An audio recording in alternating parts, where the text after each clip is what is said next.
So they're not necessarily, they're happy with whatever they're doing. They're comfortable in their life. And there's nothing wrong with that. I just love to embrace the discomfort because I know that's going to push me and that's going to challenge me so I can continue to grow, because I know I've got goals and I know I want to help a lot of individuals. And in order for me to continue to grow and help other people, I need to push myself and step out of my comfort zone in whatever ways I can, whether it's like jumping out of planes or getting on stages and taking on new projects for work, like workshops and things, whatever it may be. I get excited from that, whereas some people are terrified from it. Right. And you know what? We need those people. Yeah. I need those people who are happy with comfort because they can work for me. Welcome to the Sharpen the Spear podcast, where we help home service pros cut through the noise, sharpen their business tools, and reclaim the profit, freedom, and impact they've been missing. I'm your host, Richard Walsh, Profit Freedom Coach, and I'm here to help you stop grinding and start growing. Let's sharpen the spear. And we are back on STS Sharpen the Spear podcast with another incredible guest. As always, Rob Tracz is with us today. And Rob, no one knows Rob better than Rob. So Rob, give us the backstory. Fill us in, my man. Let's get into the conversation. What's going on? Well, first of all, thank you for having me on. Super excited to kind of share a little bit about my experiences and my insights. And I'm excited to see where this conversation goes. But you asked me to kind of intro myself, and for everybody who doesn't know me, my name is Rob. I'm a high-performance coach, workshop facilitator. I help teach leadership, communication, conflict resolution, navigating power dynamics, and just overall helping people look good, feel good, and do great things. Background was in strength and conditioning, where I got the taste of entrepreneurship. Quickly built my book of business up to the point where I was working 16, 17-hour days, 7 days a week. Did that for about 3 or 4 years until life around me kind of fell apart. I refer to that as robot mode, or that period of my time where necessarily robot mode's not bad. It's actually pretty good, because it's when you tap into that robot mode, you're efficient, you get a lot done, you're successful on paper. But the bad side is you stay in robot mode too long and you lose that human mode or that human aspect of you. And that's exactly what happened. I failed to see the relationships falling apart around me, failed to see my health falling apart. And it was about a year after my dad passed when I realized that I didn't want to live this life. And I had the ability to change my life and figure out what I wanted to do. And that's where Prime Performance really evolved and was born first and then began to evolve it over time. And yeah, that's awesome. Now. That's great. Yeah. I got tired of counting to 10 all the time.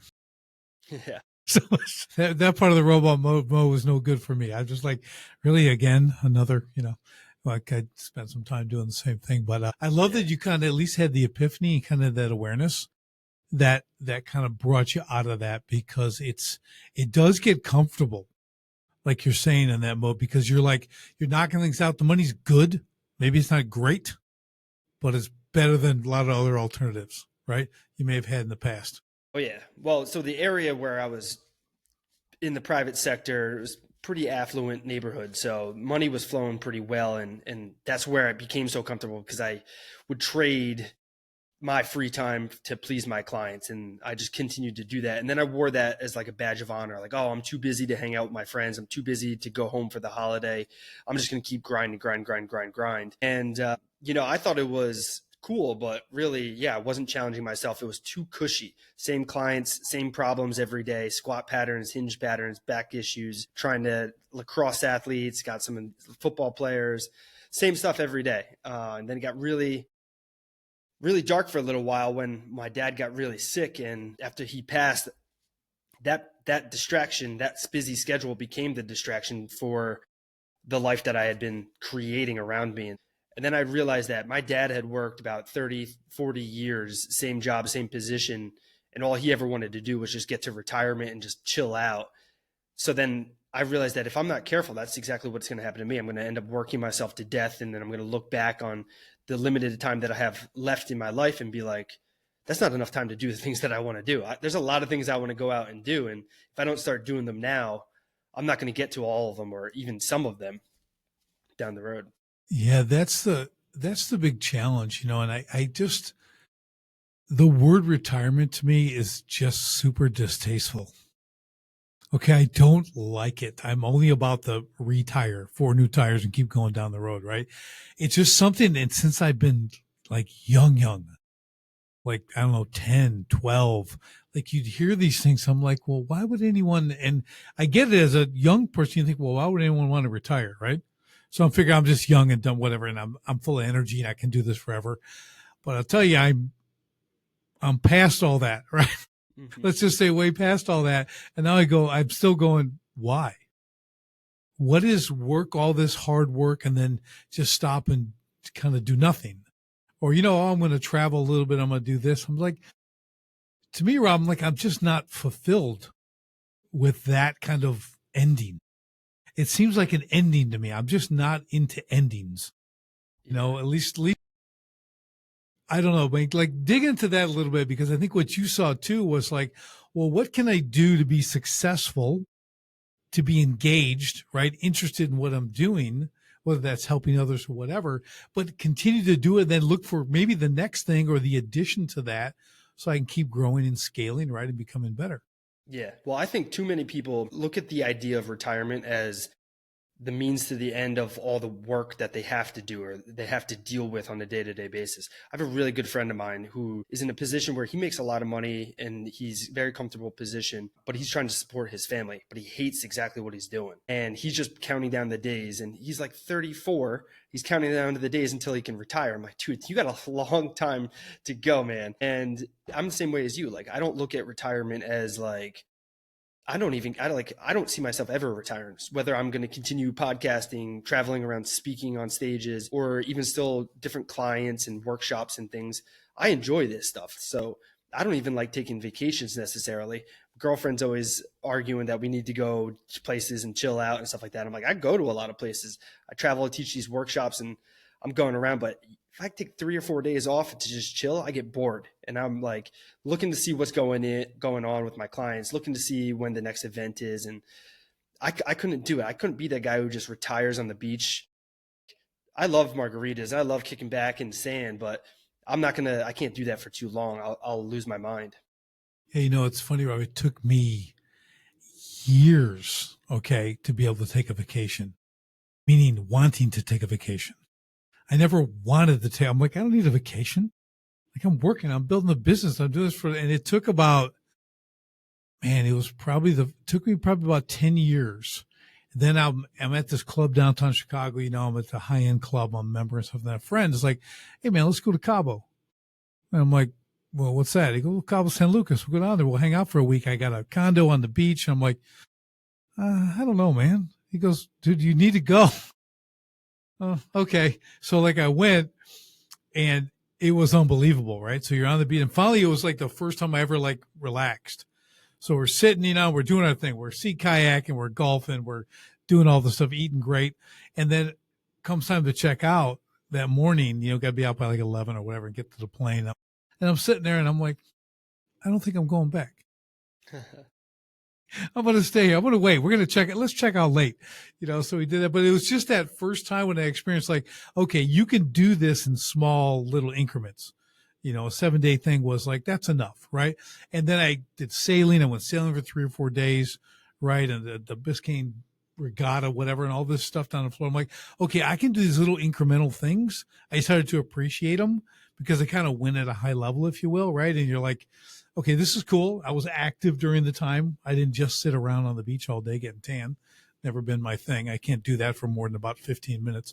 I have to be doing something. But I'm like with you though, and I was looking forward. By the end, I'm kind of looking forward to getting back to doing what I do.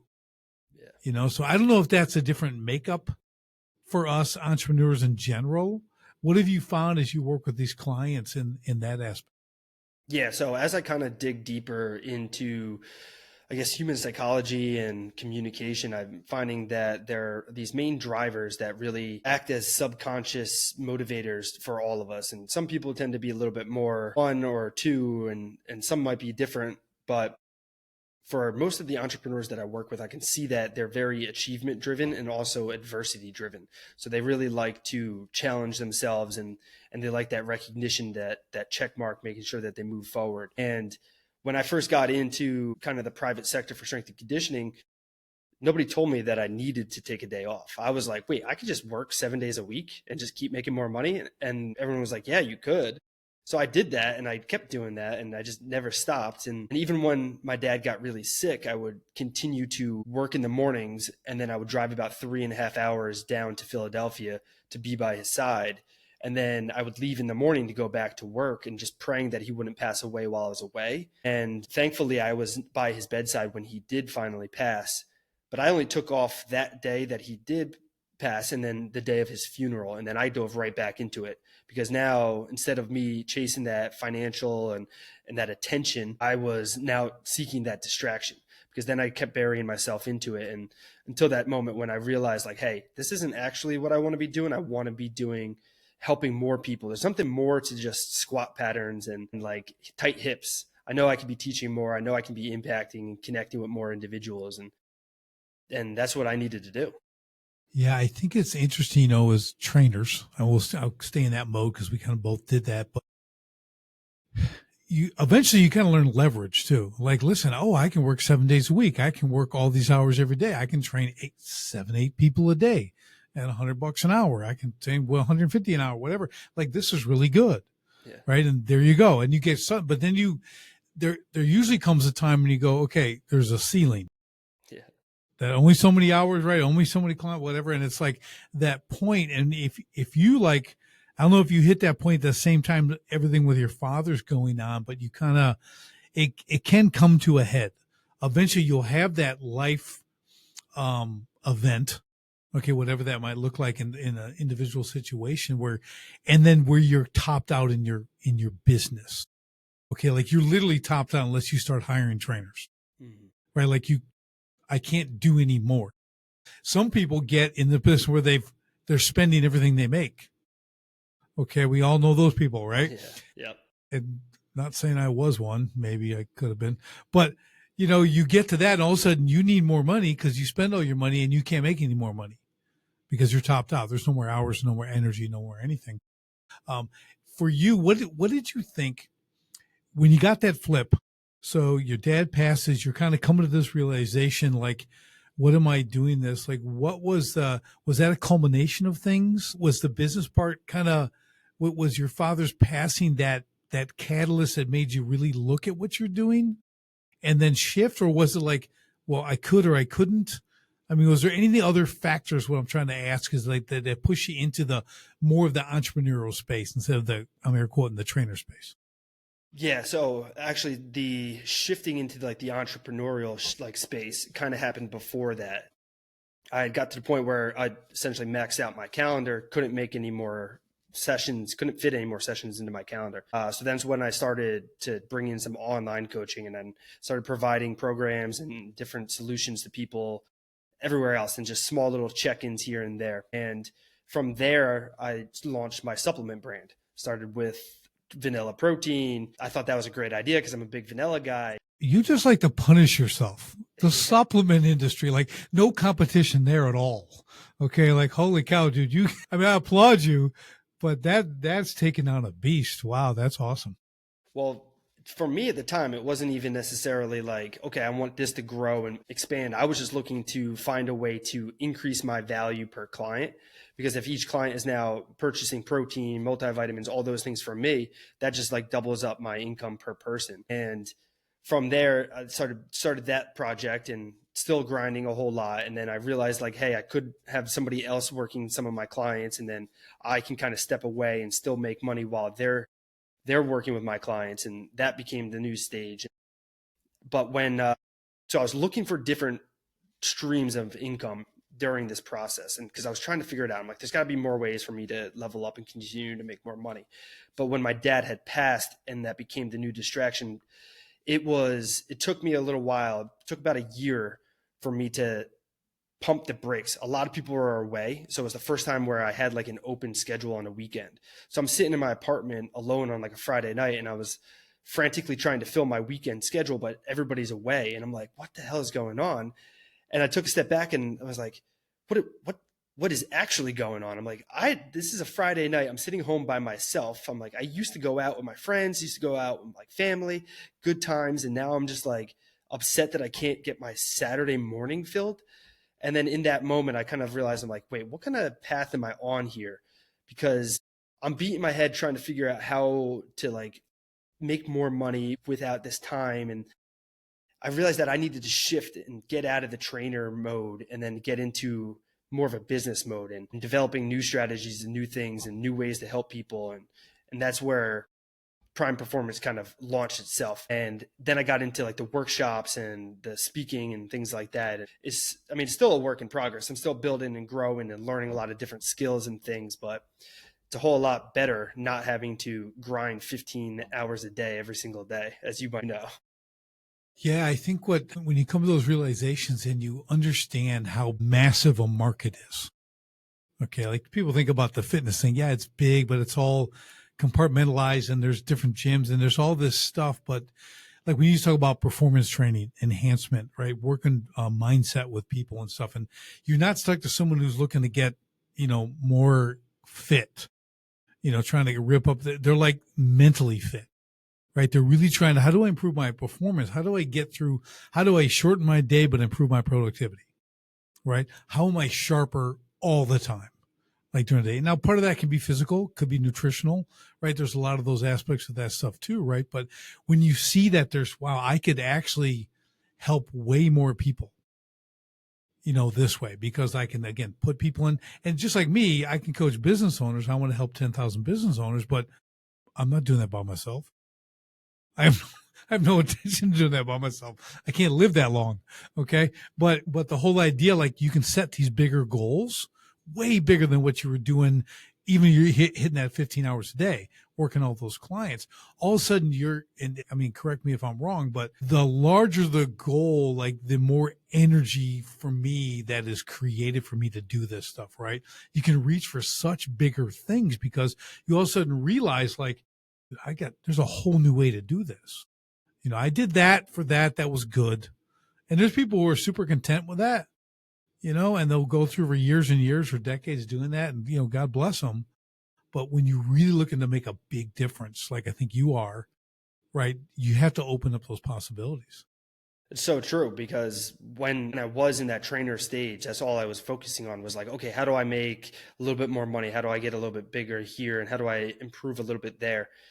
And, I got to stages where I was like surprised with myself because people are so content with where they're at, like you said. And it wasn't until I started thinking bigger, like you're mentioning there, like when I could see some of these other things. And at first it was just like fairy tale, like, okay, yeah, some of these other numbers, like that's impossible to get to. But then when you like sit and you actually break it down, you're like, oh wow, actually that's not impossible. That's really doable actually. And then once you kind of figure out what you're trying to do, the like how kind of starts to fall into place. And then it's like, okay, well, now who's going to help me get there? And then you start connecting with new people and bigger like rooms that you're connecting with and bigger stages next thing. And it just starts to fall into place, which is a pretty incredible thing. Yeah, I love it. I think it's awesome. I think too many people, like you said, a lot of people get comfortable, with a little bit of success. And again, success isn't the driver, right? At least for me, like, I don't think, well, I need to be massively successful and I got to be Tony Robbins or something, and I got to do that. I don't. What I need to do is help as many people as I possibly can, because that's the benefit. My joy comes from helping business owners, dialing their thing in, give them the freedom, profit, and impact, right? Doing that kind of stuff. So how can I help more people? The more people I can help with multiple coach, everything else, the more joy I get. They get all the other cool stuff. But I like what you're saying, Rob, because then you start going, well, who can I collaborate with? Who can I partner with? Who can I move this way? How can I leverage this aspect of what I do? Because like you said, there's these multiple streams of income you want to create because you can serve more people that way. Mm-hmm. If you pigeonhole yourself into one thing, we're always going to find a cap. But the whole idea is to picture that bicycle and put those spokes to the hub, right? And that for me, I don't know about you, but for me, that keeps me super like engaged. Yeah. Like what is next? I like new things. I like adding to the scope, right? Yeah. As I'm sitting here talking with you, I can clearly see like your drives are our adversity and service and really like challenging and getting other people out there. And going back to what we were talking about, how there are plenty of people who are happy with the amount of success that they're at, making the income and just having that safe, stable life. And those individuals, they're more of like a security drive, right? So they're not necessarily, they're happy with whatever they're doing. They're comfortable in their life. And there's nothing wrong with that. I just love to embrace the discomfort because I know that's going to push me and that's going to challenge me so I can continue to grow, because I know I've got goals and I know I want to help a lot of individuals. And in order for me to continue to grow and help other people, I need to push myself and step out of my comfort zone in whatever ways I can, whether it's like jumping out of planes or getting on stages and taking on new projects for work, like workshops and things, whatever it may be. I get excited from that, whereas some people are terrified from it. Right. And you know what? We need those people. Yeah. I need those people who are happy with comfort because they can work for me. Yeah. Okay. It's okay. So I'm not knocking them. We start to get around guys like you and I, so when we look at those close circles, you're probably seeing a lot of people who are on the same mission, if you will. Maybe not necessarily the same focus, right? But we're all moving ahead.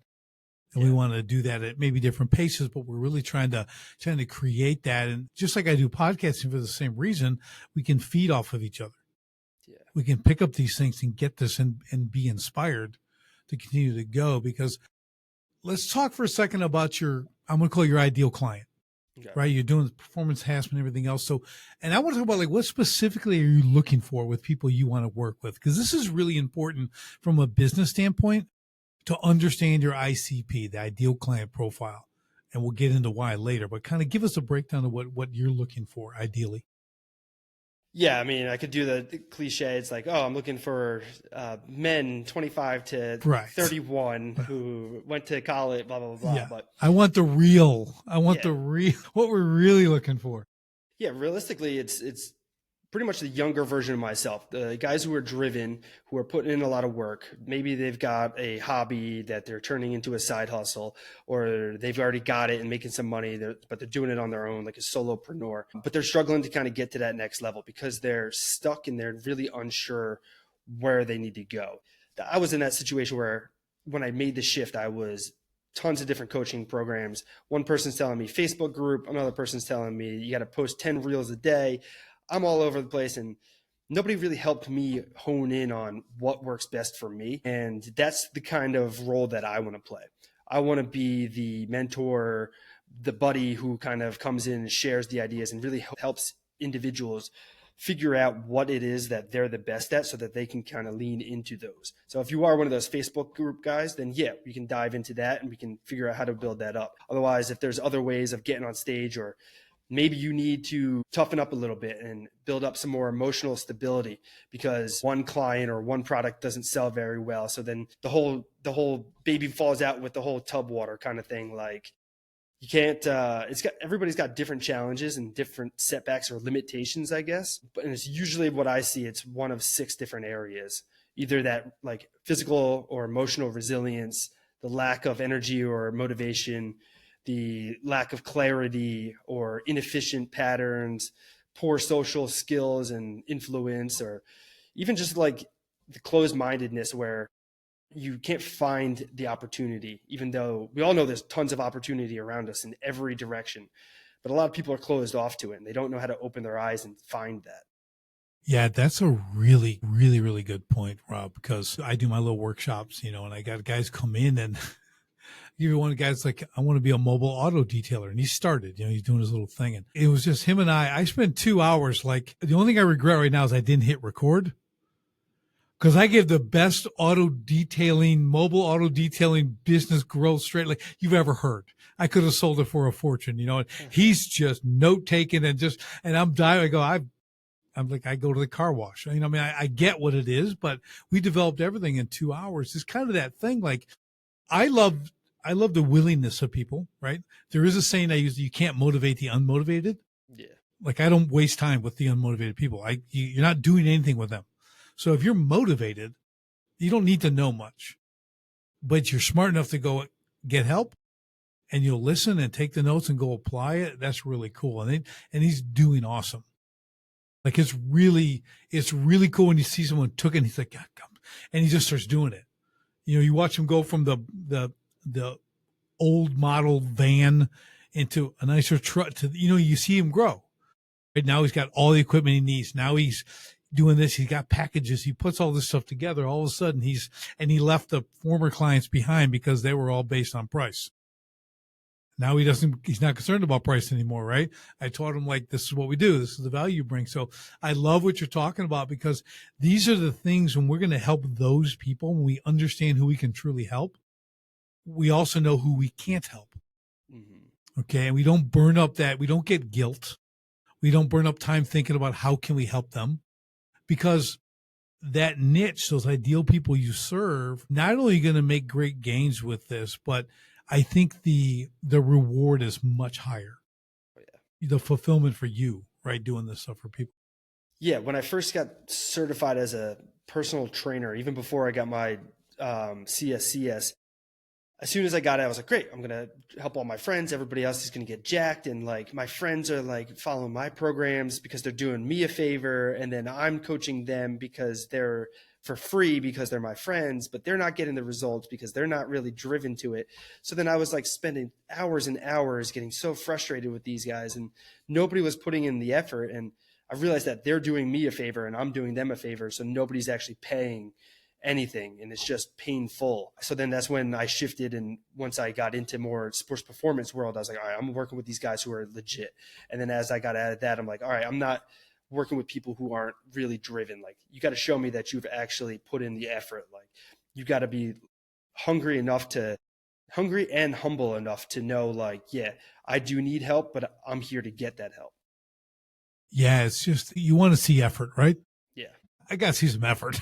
Okay. So, and I've seen guys with like too much talent who don't work hard.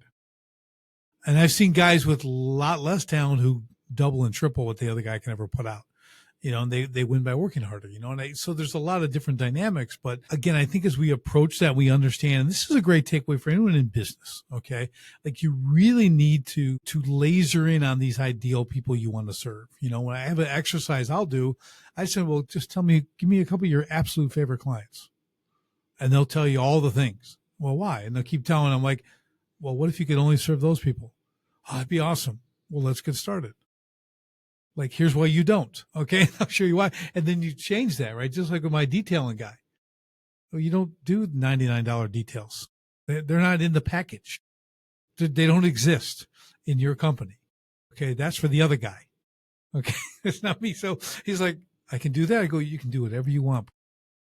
So it's like, let's build it that way. And it's just, there's so much more fulfillment when you do that kind of stuff. So I just love it. So where do you see yourself going from where you're at today, where you were? We know that, kind of know what you got into now.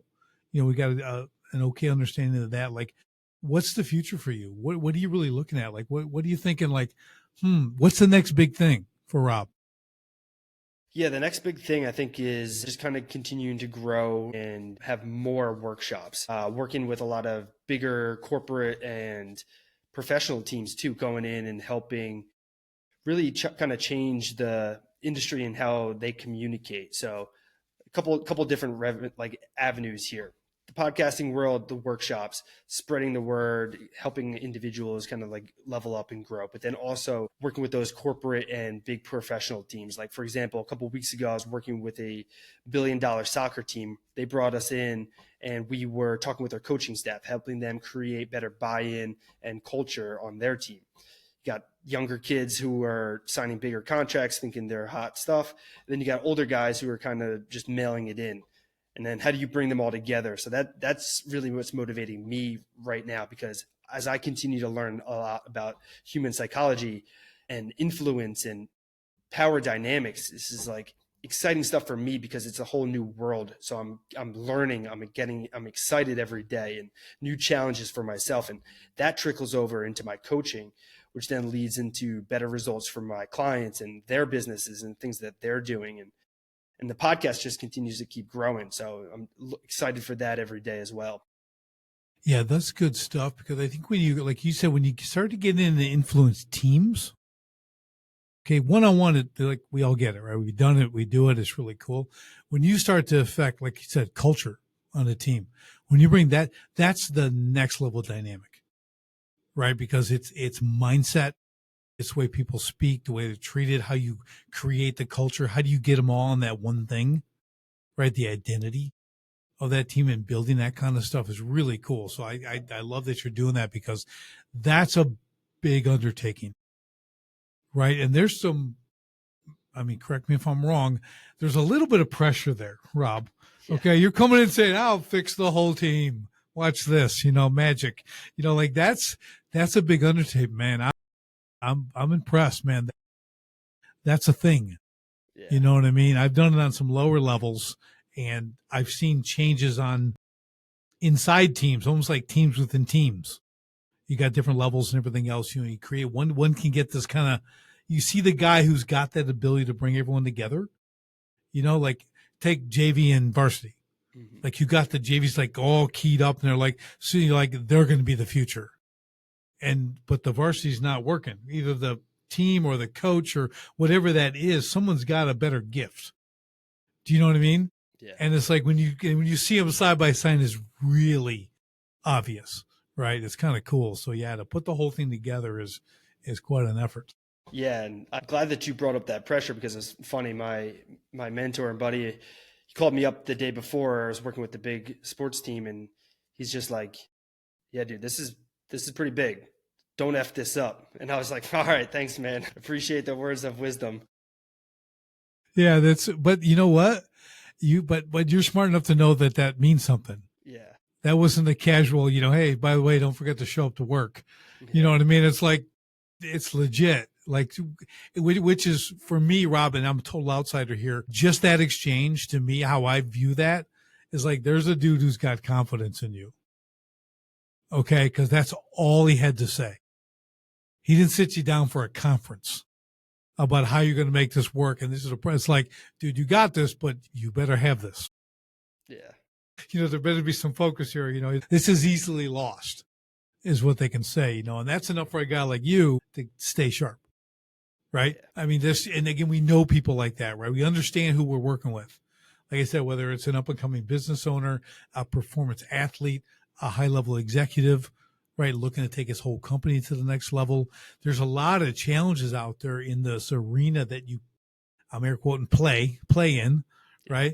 But man, there's a lot of great applications. And that's a big takeaway I want people to have here. Like, some people get focused in on the physical. Oh, he's a trainer, he's a fitness trainer, but they're not really listening to this properly. So shame on all you.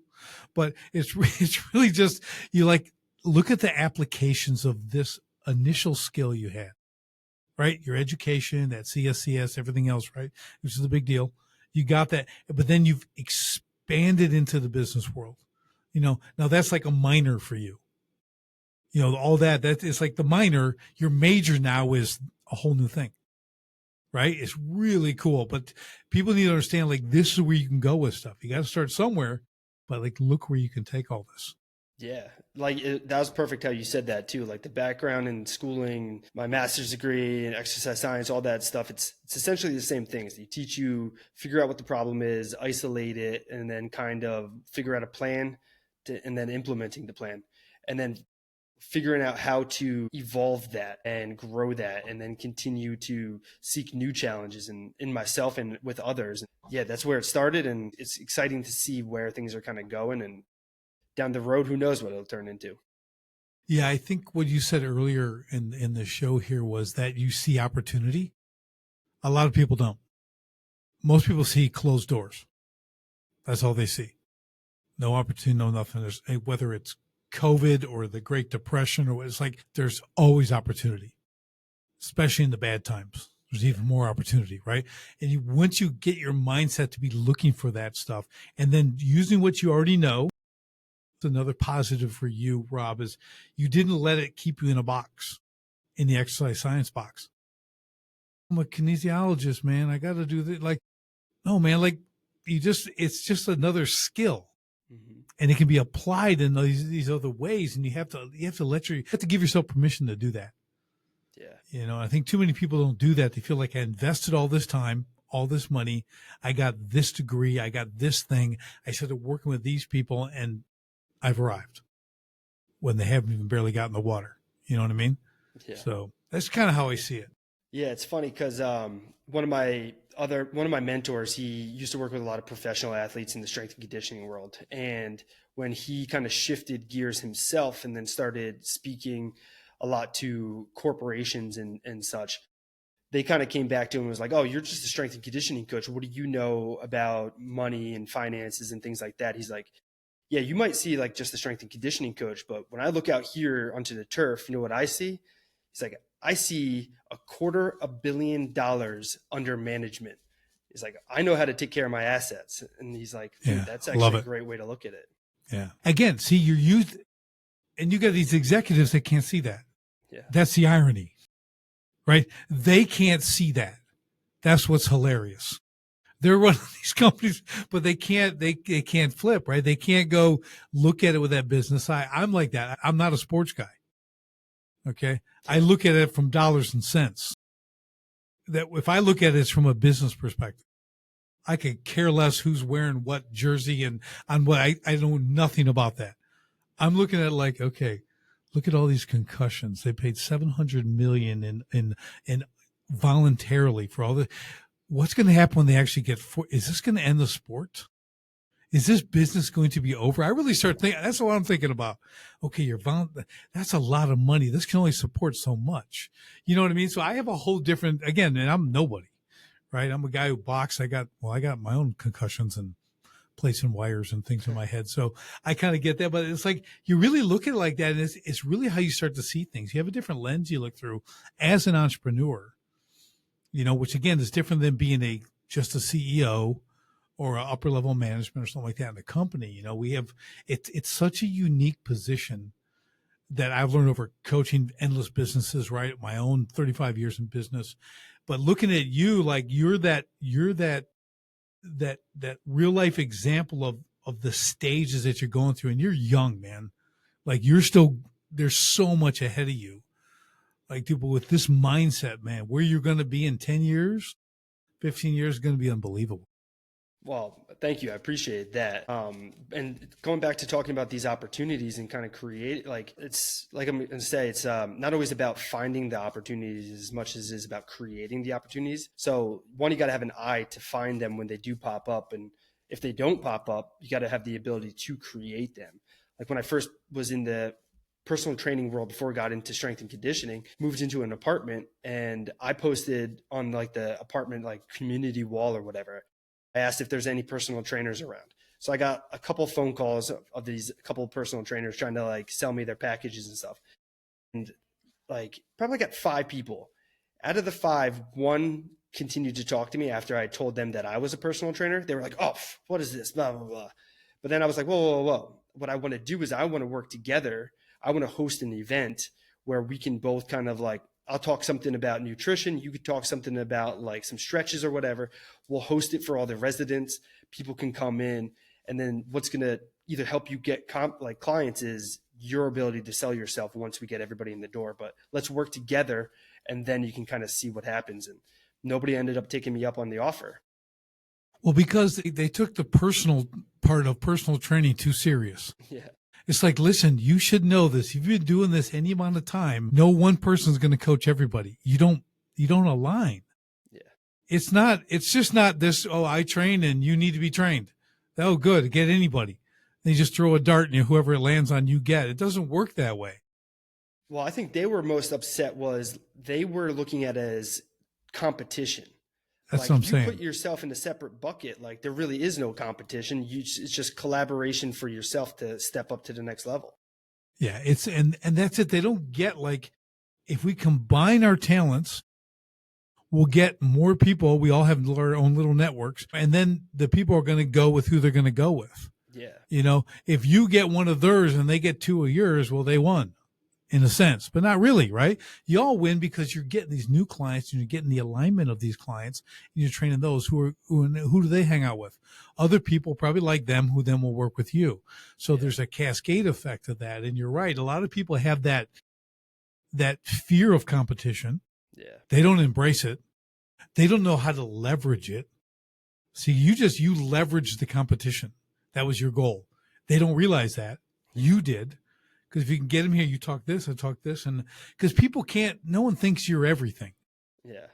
You know, they go, oh, he's the squat guy. Okay, he can get my squat over 400. You know what I mean? Like I want that. So that dude looking for that can come to you for that. You know what I mean? So it's like, it's just how this works. And same thing in business is very similar, right? We have to understand that.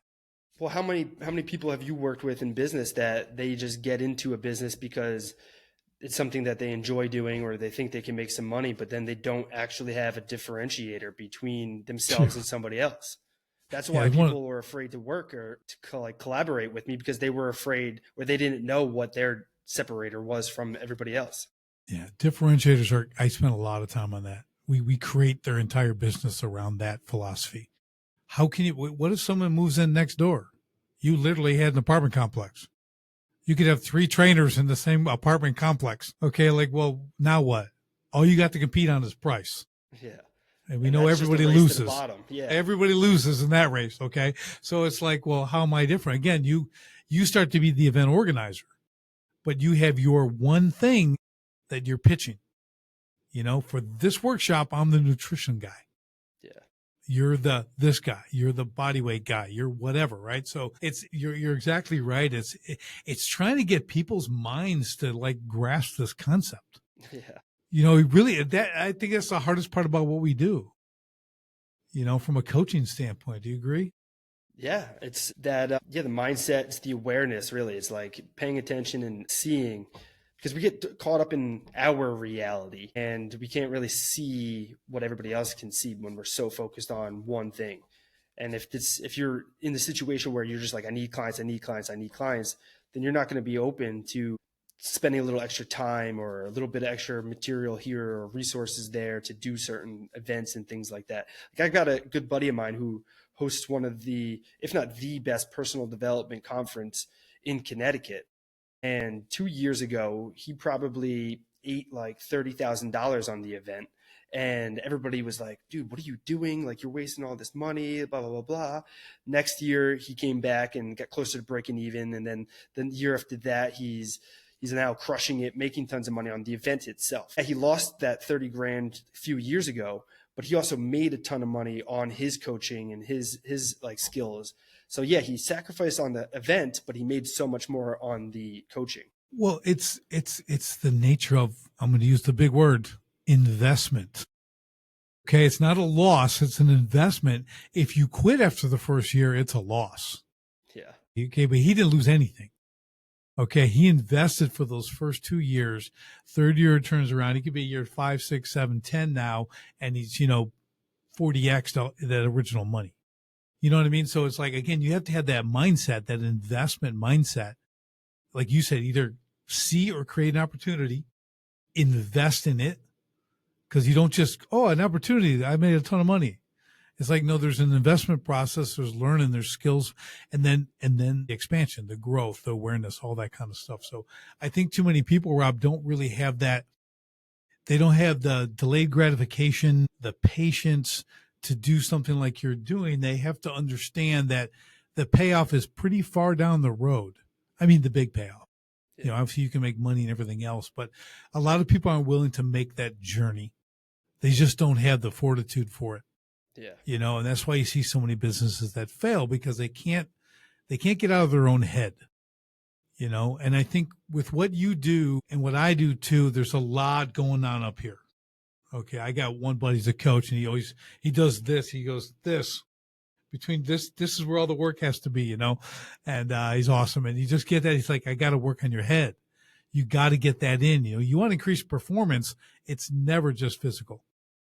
I mean, and what's the great example? Roger Bannister, right? First guy to break the 4-minute mile. No one ever done it, said it was impossible. You die if you ran that fast. What happened that the very year after that? 7 more people broke it. Yeah. Okay. Because he smashed the mental barrier. That's what it's about. Like, you see someone else who did it. That's why I always encourage people to read books about people who have done incredibly difficult things that like almost killed them, but they lived. Like, you need to read about that. So when you're crying about your internet not working or whatever else, you can't do this thing in the business. I'm like, are you kidding me? People have gone through way worse and still come out the other end, and they're better. Yeah, I mean, it's tough though. You gotta go through it to in order for you to achieve some of that grit. Like you can't just buy grit or Yep. resilience. But you can learn it. Yeah. You can train it. You can get it. There's the whole book, Grit, the name of the book, Grit, Angela Duckworth. It's proven you can train it. It's not a gift. It's not something you're born with. And you can take your little tests and everything else. So let me ask you then, like from a performance standpoint, again, we'll talk about this headspace kind of as we get near the end here. Like obviously you have technique, you have things like that, but do you find that that's a big element of what you're doing on all this, whether it's changing cultures of teams, whether it's improving someone's back squat, it doesn't matter what it is, but do you find that most of it's neck and above? Yeah, for most of it, because once you get yourself and you kind of clear it up and you can see that, because a lot of people you can't really see what they don't know, but having those conversations and seeing other people have that success and knowing that you can kind of get through it and to it, that's like the biggest thing. That's like one of the first steps. Like I believe you got to have that. You got to have some level of grit, some resilience. You got to pull from some sort of motivation, whether that's like or motivation and energy. So whether that's like your nutrition or the different types of content you're consuming. But until once you get that done, you need to have your head. It's got to be dialed in because if you don't have that ability to kind of see or see through the shade, then you're never going to get anywhere because after that then that's where you get into the whole optimization of your rules and your routines and how do you create better social influence and how do you create more opportunities. That stuff comes, but like yeah man, if you can't get your head on right, you're gonna hit the wall. Yeah. And I'm not saying this was the only way, but one of my ways was always about testing that was always the physical. I just want to see where you quit. Like that was, I'm like, I train a lot of people, even my son and through cross country and track and getting ready for the Marine Corps and everything else, like you see, like, where do people quit? And it's not like a judgment. It's like, you got to know, where am I starting from? So that was always a great tool for me. Hey, we're going to do this. And it's like, see, and they might vomit. They might do this. They might just cry. They might whatever. But do they stay in the game? Are they look like crap, but they're shaking, right? They're in it, right? They're not leaving. They're not quitting. They come back the next day for more. So I always like that as part of one of my initial tests for that. So that's not always a possibility, right? I work with people all over the country and stuff like that. But what about you?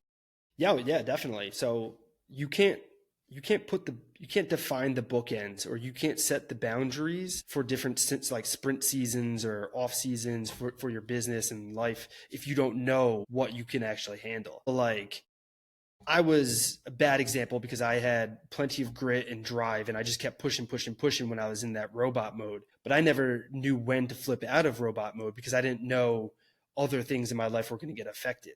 So yeah, I could just continue pushing until I died. But you need to know your boundaries and you can't know where to define your boundaries unless you do push and figure out like, okay, well, how hard can I push? Yeah, I love it. And I use this example too. So you've got your really talented athletes. So they're always I call them controlled environments. Yeah, they can bench this much. They can do this. Yeah. Get them out in the creek, drag them, get them covered with mud, have them climb in a tree. They crumble like an old cookie. Okay. They're just, you're great in the perfect controlled area where you're in control, but I take you out and we get a little warrior minded. Okay. Where you're doing some really different, dirty, ugly things. You get to see things change. Right. So it's kind of fun. I love doing it on retreats and stuff like that. You put those elements in there and give people a taste of that. It's just, and we all need that, right? That's that uncomfortable place that can you still perform in those positions, because business is going to put you in a lot of tight spots, a lot of uncomfortable areas, whether you're growing or you're maintaining, you're trying to fight off what's coming, sessions, whatever. That's all uncomfortable places to be. Again, we got to really dig deep in ourselves and find out, can we perform? Can I get through can I get through 08, 09 when everything collapsed? What happened? Okay. A lot of businesses failed for a lot of different reasons, but not everyone failed. I failed completely, out, finished, done, lost everything. Okay. I had to start over, but I started over. do something completely different to make it work because I'm not that guy. Yeah. Okay. I'm still breathing. I'm still in the fight, so I just love looking at things from these different aspects, so people can really get it. Just doing business in any way is to me a very tangible thing with a lot of different tentacles that are going out and doing things. So like what you do is just understanding that mindset and getting sharper upstairs. Just, really being able to apply this kind of stuff. And that's the competition part too. So you get to excel past others and they kind of don't even know why, but it's really because you got it up here. Exactly. Good stuff. Well, Rob, how can people get in touch with you, follow you? You know the drill. You do this stuff. So where are we at on that? Yeah. Easiest place to check in with me or see what I'm up to is social media. Instagram and LinkedIn is where I tend to hang out the most. It's easy to just find me by searching my name, Rob Tracz. Last name is Tracz. And or over at my podcast at survivingthesidehustle.com. You can find me through there. Easiest place to check in with me and see what's going on. Let me know Awesome. what you thought about this episode too. I love feedback. Yeah, hook up with Rob here, Tracy. I said your name wrong in the beginning because I'm a jackleg. Okay, and I was already on Rob's podcast. That's how how incompetent someone can be in the podcast world. But I've really enjoyed the conversation, Rob. This has been fantastic. I appreciate you taking the time, just hanging out with us and sharing your experiences, man. And I wish you the best of luck. You're going places. You're going to continue to go great places, man. Just keep that mindset sharp, and man, I'm going to enjoy watching the journey. It's really cool. Appreciate it, man. Thank you so much for allowing me to hop on here and talk with your guys. And it's been a fun time, man. I appreciate it. Oh, I love it, man. And for everybody else, we'll see you on the next STS podcast. Thanks for tuning in to Sharpen the Spear podcast. If today's episode helped you think sharper, act smarter, or see new profit potential, do me a favor. Share it with a fellow home service owner and leave a quick review. Ready to find the profit hiding in your business? Head to sharpenthespearcoaching.com and book your free profit discovery call today. And until next time, keep sharpening.